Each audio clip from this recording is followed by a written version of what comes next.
Welcome back to the Jake's Take with Jacob Elyachar Podcast. I'm your host, Jacob Elyachar, Chief Content Producer and writer of jakestake.com, a pop culture entertainment news website. It's episode 117, and my guest today is a radio host for her show, Outside the Box. She's also a voiceover actress, and she is the author of Get the Funk Out, Bleep Happens, What to Do Next. Please help me welcome Janeane Bernstein. Woo! What's up? Hey, I'm going to just show you the book. Oh, perfect. That's really good. I love the title, Get the Funk Out. Timely, isn't it? Absolutely. I think we're all in funks, and I think this book, it would be perfect. Absolutely. Thanks for having me on. You're so welcome. We guys, just to let you know, Janeane and I actually connected on LinkedIn. We did, because I was on 1 Million Cups at 5:30 in the morning, my time here in California. And I heard you speak, and I connected with some great folks. And I thought, oh, what is this podcast he has? Thank you so much. I love 1 Million Cups, guys. For those of you who don't know, 1 Million Cups is a online, and then after everybody gets vaccinated, who knows, could be a hybrid, get together of people from all across the country, and that meet with people and discuss ideas, and in fact, discuss up and coming entrepreneurs. That's why it resonated with me, because I started Outside the Box in the pandemic. Awesome. That's great. Well, we've got to talk to you about radio first, because when did you get interested in radio, and how did that passion evolve and desire to pursue a career in the media industry? So as I told you before we started, I grew up in Manhattan, and radio was like a best friend to me. I used to listen to WPLJ growing up. I grew up on East 86th Street, and so I would always try to call in and connect with the DJs. And when I went off to Syracuse, I minored in TV, radio, and film at the Newhouse School. But I was kind of shy. Like, I didn't have a focus and a direction. And it wasn't until I moved out to California in 2000, and I was looking for sponsors for a music event I was producing. And this woman said, oh, you got to come on my show. And I'm here in Orange County. And I'm like, well, how'd you get a radio show here in Orange County? What kind of station is there? And she told me about KUCI 88.9 FM, which we broadcast out of UC Irvine. It's an awesome station. It's been around since 1969, all indie music, great talk shows. So long story short, I took the training, applied, got a show. Congratulations. And in radio, it's very tough, because there's a major difference between the radio world and the podcast world. Yes. And, you just learn along the way, because at first I was very nervous to go on the air. I mean, I was supposed to sub for somebody. They said, no problem, pop the CD in, hit play, and it was blank.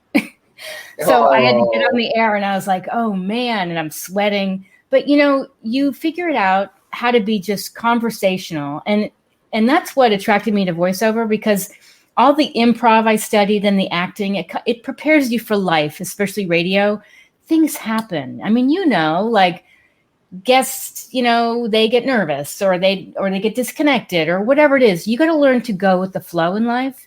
And I think that's what makes for a more confident person behind the mic. I totally agree. And I'm also a newcomer to podcasting. My podcast is celebrating its 2nd year anniversary in November. Awesome. So, congrats. And thank you. And this is actually the 1 year anniversary I started doing video podcasts. And I think I enjoy doing video podcasts better than audio podcasts. I agree. I mean, would you ever have imagined to meet this many strangers? No. And I wouldn't imagine meeting not just you, but also people I never thought, like one of my all-time favorite songwriters, Desmond Child, Grammy-winning producer Desmond Child. Thank you. Amazing. It was one of my favorite guests, and I want to talk. And while we're on the subject of guests, who have been some of your favorite guests, and why do their appearances stand out? Well, this show came about, my show, Get the Funk Out, because I had lost a friend 10 years ago. And the reason I'm telling you this is because I love giving people a platform to share things they've gone through and what they learned from that experience. So, for instance, cancer survivors and people this one woman, who's 88 and she's a triathlete and she's a cancer survivor. There's been people from, brain injury survivors. There was Holland Taylor. I love Holland Taylor. So you've got people that are famous to people that are not so famous. To me, in my mind, they're very famous because they bring you such insight. Recently, I interviewed Brendan Scholl and Constantine Venetropoulos, and they were talking about this documentary, Draw With Me. It's an official Oscar entry. And the reason I'm bringing it up, it's because Brendan is a trans youth and the nephew, or they call nibbling, of Jennifer Lopez. Wow. So, right. And so I'm not, like I said, I'm not drawn to these people because I'm into having, famous guests. It's more that they have something to teach us about something they've been through. They have a lesson to teach us. And it's amazing. Do you get a lot of feedback regarding these guests and how they made an impact to the listener? I do. People will contact me on my blog. They'll email me. It's been tremendous. They'll reach out to me on social media. I feel I have really put something out in the world. It's my legacy, as somebody once said, where, there is this platform for people to share stuff because we're going through so much right now, especially in the pandemic, that we never would have imagined. And there are some little glimmers of light, right? Some lessons. And I have a mantra. Sometimes the worst thing that happens to you turns out to be the best thing that ever happened, right? Change is scary, but yeah. I agree completely. One of my dear friends who's coming up on our next episode, Mike Rosa of Anabolic Alien, said that the pandemic was a blessing in disguise because he runs a online business. And when I talked to him last year, even though he lost a lot of physical business, his online business exploded in a good way. Right. Yeah. That actually happened to me because people were asking me before this started, hey, could you lecture on self-care and resilience and the science of happiness? So I was doing that. And all of a sudden, we're in this virtual world and I'm talking to students and adults about how to take care of your mental health because we are in a mental health pandemic. Yeah. I totally agree on that. And it's very important, no matter what, always talk to someone. I admit I talk to my therapist. I admit that I do a lot of mental health. So it's important that your mental health comes first. It is. It's interesting. I don't know how you were growing up, but I was a terrible student. I mean, like rock bottom. And I always say, students can be rock stars in high school and have these amazing GPAs and scores and whatever, which unrelatable to me. But when they get to college, they can flop because their mental health is not in check and they don't know how to deal with the curveballs of life. And that's really important. It's about how they reach out. Like, especially when I was in college, I definitely had the student media from University of Colorado Boulder. I had the CU Hillel. I had a lot of I did 3 internships that kept my mind off of the stresses in college. Yeah. So it was really good. And it was actually I was actually one of the last generation kids without having a smartphone. Really? Yeah, I graduated in 2011, so just as the iPhone boom was going to happen. By the way, I love Boulder, and I used to run the Boulder, and I did my research at Boulder High. It's an amazing city. It is one amazing city. I love that town. Beautiful. So much. It's probably one of the best. If God forbid I were forced to leave New York City and couldn't go back home to Kansas City, I would go choose and live in Boulder. Wouldn't you? I know, it's beautiful. I remember, I don't know if it's still like this, but when I was there, late 90s, I would go to restaurants and I would love like communal eating. So you'd sit at this table with people you didn't know, big long table, and you'd end up, having great conversations. I remember one of my favorite Boulder hangouts was, there are 2 of them that really jump out to me the most. The Med, aka the Mediterranean, probably one of the best tapas places I've ever had. Mm-hmm. And then also the Sink, one of the best burger places I've ever had. Even though it was like a hole in the wall, but it still was so jubilant. It was actually the very first place I had my very first alcohol when I celebrated 21. I love it. That's a great story. All right, so let's get back to our conversation at hand. So, what have been some of the challenges that you faced throughout your career, and how did you overcome those obstacles, Janeane? Getting into radio is not an easy task. I was told here in California, when you want to, delve into LA radio. It's mostly politics and sports, and I'm not about that. And I feel like you have to take rejection and use it as fuel and believe in what it is you're trying to do, even if people can shoot you down, and just go for it, and also reach out to people and get mentored and get advice and just keep going. And if you're passionate, people will see that you're passionate about it. That's really what's important. I totally agree. You have to. I'm very grateful. I've had people from mentors when I was working when I got intern that I'm still in touch with from my internship days, all the way to my CU days, and even up to now with Lunch Club and all these different Junior Hollywood Radio Television Society and that post. So it's great to have the right people behind you and build community. Yes. Yeah. It's important because you can really get down. And sometimes you'll put all your energy into this thing and it's just not going anywhere. And then a conversation with somebody can just set off this like light bulb moment when you're like, oh yeah, that's the way I should do this, And I also say, don't think like, people used to say to me, don't you feel like you should be using your doctorate? And I'm thinking, I'm using it all the time. I'm using it when I'm interviewing with people. And so all your experiences are not linear. They can be kind of all over the place. It just connect the dots, basically. And same with me with my broadcast news degree. Even though I haven't been around broadcast in a long time, still all the things that I've learned has helped me not just start with Jake's Take, just take my blog, Jake's Take, and celebrating its 10th anniversary. And I didn't know, thank you. I didn't know it was going to get over 851,000 total views. Wow. And then develop into the podcast and spin off into eventual podcast where we've had we're recording episode 117. So amazing. It's awesome. Amazing.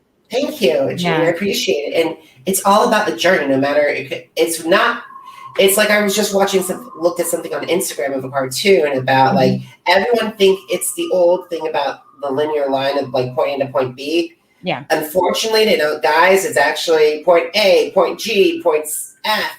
Yes. Back all the way to point O. Then you go back to B, and then you have to head to Z. Exactly, because you're at point A, you go to point B. Point B is gone. You go to point C, that's been moved. It's now at F. And you have to be able to deal with ambiguity and to go with the flow. Yeah. I agree. So I want to talk to you about the book, Get the Funk Out, Expletive Happens, What to Do Next. So when did you first start writing this book? Okay, so I had the idea a while ago because I was going through my own ups and downs, but then it really came about because I lost my friend 10 years ago, December 29, 2010, my friend from high school. We'd grown up together and I was devastated. It was sudden, shocking. I took a year off from radio. And during that time, I did a lot of soul searching and I thought, I really want to come back. I had been a DJ just doing a music show. And I came back, I said, I want to do a talk show and I want to call it Get the Funk Out. And my dad at the time was like, you can't call it that. And I call him the king of the F-bomb. And I thought, Dad, what are you kidding? It's perfect. So I launched the show and it was a way for me to heal by focusing my energy on other people's stories and to give those people a platform for them to share things they had gone through. And like I said, they could be filmmakers, and I love featuring their film. But what's their backstory? Oh, they lost their daughter, but they became a filmmaker? Amazing. Or a book, et cetera, et cetera. So I started the radio show, and I was talking to a friend of mine who writes for the New York Times and Forbes, and I said, I think I have a book idea. And she said, I think you do too. And I said, I think I'm going to take like 24 guests from my show and feature them with their stories. And I pitched it to an agent, and the agent's like, I don't know. How many followers do you have? And I don't know. And so I didn't do anything because self-doubt took over, which is a killer, right? Oh, yeah. The worst. Oh, yes. So then she comes back on my show a couple years later. She's like, what happened? Well, what happened to the book? Well, I don't know. She's like, come on. So I called her editor, wrote a proposal, pitched it, got a book deal. And off I went. And what I did was, which is advice for people watching this, is I started in a notebook. So you might have a book idea, and wherever I went, I wrote in my notebook. I wrote on the plane, I wrote at night or first thing in the morning. And at the time, before I really launched this, my dad was sick. He had stage 4 cancer. So I would go to visit him, but on the plane, I'd put all my energy into writing. What is a funk? How do we get it? What are the ways to deal with it? We also deal with it negatively, right? Mm-hmm. So I did this whole breakdown and outline in a notebook, and that's where I started. It's amazing how everything starts with a notebook. Yeah. It's amazing, and I bet you get a lot of social media messages as well saying how much this book has helped. Oh my gosh, I have like Instagram messages, Twitter, wherever. And lately people have been saying, this is so timely. I try to write in a very relatable way. So I share some of my stories, but it was never meant to be like, woe is me, my parents were divorced. I said I was, a victim of abuse. I mean, we all go through stuff, but it was a way to give a framework and then segue into other people's stories that are really powerful of 9/11 and, surviving different things. There's a woman in the book who's actually a cousin in our family. And she got flesh-eating bacteria. Wow. So she lost several limbs. And through this experience, Jake, she became a motivational speaker. She wanted to train to become a Paralympian. I mean, I'm thinking, are you kidding? Like, I don't even run anymore. And you're like, go, go, go. And so again, these are the people, the rock stars in life that I just am in awe of. And it's amazing to hear all these different stories and to hear all these different guests. But however, I think you have some dream guests. So have you thought of your dream guests and why and how would they enhance the Get the Funk Out audience? Well, originally when I thought about this question, I'm like Steven Tyler, Aerosmith, Oprah, but I really do love like the everyday people. Like when I see something in the paper about like a 10-year-old who started their own business and they're a cancer survivor, like that's the person I want to feature, or the 85-year-old triathlete who's a cancer survivor, who's a widower, these are the people, because I'm thinking, how is this person so alive and motivated and positive, and they're in their 80s? And some days, I don't know about you, but I'm like, oh man, life sucks, right? Oh yeah, I get that feeling once or twice, and I admit that, especially during this pandemic. Right. But there's a lot of positivity to learn from people. I mean, I call this, the greatest opportunity to really be thoughtful, not only to yourself, like dial into your own mental, physical, emotional health, but also like, that you have an elderly neighbor that lives alone. Like, why don't you go over and say hello? Like, taking yourself out of your storm of trouble and shifting it and go helping somebody else can make you feel tremendous and make them a little happy too. I agree. And also talk with people that you haven't talked with in a while. Like I've gotten a lot closer with some of my friends that I've met, that I met in New York, and also the people that I found home. And like, it's amazing to see. I have friendships that have lasted over 20 years. Amazing. And I've had like honoring nieces and nephews left and right. So it's abundance and a blessing, in addition to my own nephew as well. That's awesome. The last time I was in New York was September 2019 for my book talk. And I had friends from high school, friends from college, my editor, et cetera, et cetera. And so we feel so disconnected from these people. I miss them. So just jumping on FaceTime, scheduling a Zoom, apologizing to someone, like you had this drama, like now's the time to like work it out and let it go, right? I totally agree. Totally agree. Yeah. Alrighty. So basically we gotta start wrapping up our conversation. So what are some of your favorite social media platforms? Facebook, Instagram, Twitter, YouTube, and why do they stand out? So I've gotten more into YouTube because my show shifted to on camera, just like yours did. And I find it to be so powerful because it's this opportunity to connect with strangers face to face, whereas I used to do just audio. And I started saying earlier, but I launched Outside the Box, and I'm going to be featuring students talking about mental health. And I'm also doing panels on mentoring. So this has to be, on camera. We got to connect people because they feel very disconnected. I do love Instagram, and I'm launching a TikTok account as well. I'm still on Facebook, but trying to do more on other platforms. I agree. In all honesty, Janeane, kudos to you because I haven't even touched TikTok yet. Well, I'm actually going to hire an intern because I know students have lost internships and jobs. And I want their perspective on my Instagram account because they're the target audience for what I'm doing with mental health and mentoring. Yeah. Wonderful. So if you have the opportunity to meet with people who want to work in the media industry, what advice would you share with them? Someone once told me, it was actually a casting director, have a full life. So you want to have a lot of different interests. So for me, I took improv, I studied at the Groundlings and UCB, writing, voiceover.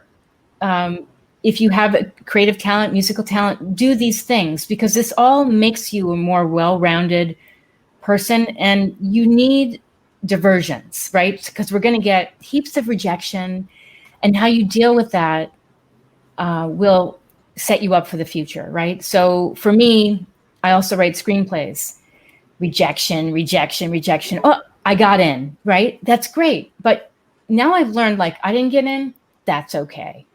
I'm going to let it go, or I'm going to rewrite. But that's okay. Yeah. And another opportunity will come along, guys. Right. You may get an even better idea because you let that initial rejection go, like whether it's a career, a script, or whatever it is. But just knowing that you can pivot, just keep pivoting. My dad used to say, just keep going. He had 9 careers. That's the advice I would give you. And network, be open. All righty. Why should my audience check out Get the Funk Out, not just the book, but also the radio show? It's really uplifting, very inspiring. It'll get you out of your own way right now when things are really crappy. I mean, that's the honest answer. We're all going through a really hard time, but it's really good for people of all ages. Like I said, we are in a mental health pandemic, and there are stories really for anyone. I totally agree. And also, where can they find the book? And also, where can they find you about the show? And where can they connect with you? Okay, so the book is available wherever books are sold. It's on Amazon. It's on Audible. You could just Google it. Or you can also go to my website, JaneaneBernstein.com, JaneaneBernstein, BERNSTEIN.com. There's my new series, OTBseries.com. And what else? You can find me on Instagram, Janeane Bernstein, Twitter, everywhere else. Perfect, Janeane. Now, guys, if you miss an episode of the Jake's Take with Jacob Elyachar podcast, head to Apple Podcasts, Google Podcasts, Spotify, and Spreaker. Just type in Jake's Take with Jacob Elyachar, JAKES, Take with Jacob, JACOB, Once again, JACOB. Now, are you on social media? Because I'm on social media too. Please follow and subscribe to my Facebook, Instagram, Twitter, and YouTube channels. All Jacob Elyachar, as before, JACOB, ELYACHAR. And also, Janeane, as I told you earlier, 10 years of jakestick.com, the blog that has started everything. Woo! Bravo.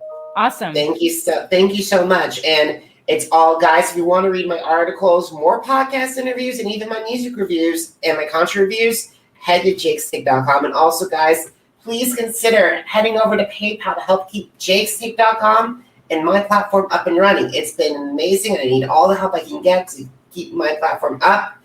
And Janeane, thank you so much for coming on. I really appreciate it. Thanks for having me. This is great. Thank you so much. And guys, If you're watching this video, please like and subscribe. And also, if you're listening to this conversation and you'd like to, please give us a 5-star rating. And also, please download and recommend it to everybody. Janeane, thank you so much for your time and consideration. I really enjoyed our conversation. Thanks, Jake. Thanks for having me. All righty, guys. Until next time, have a great one. Bye.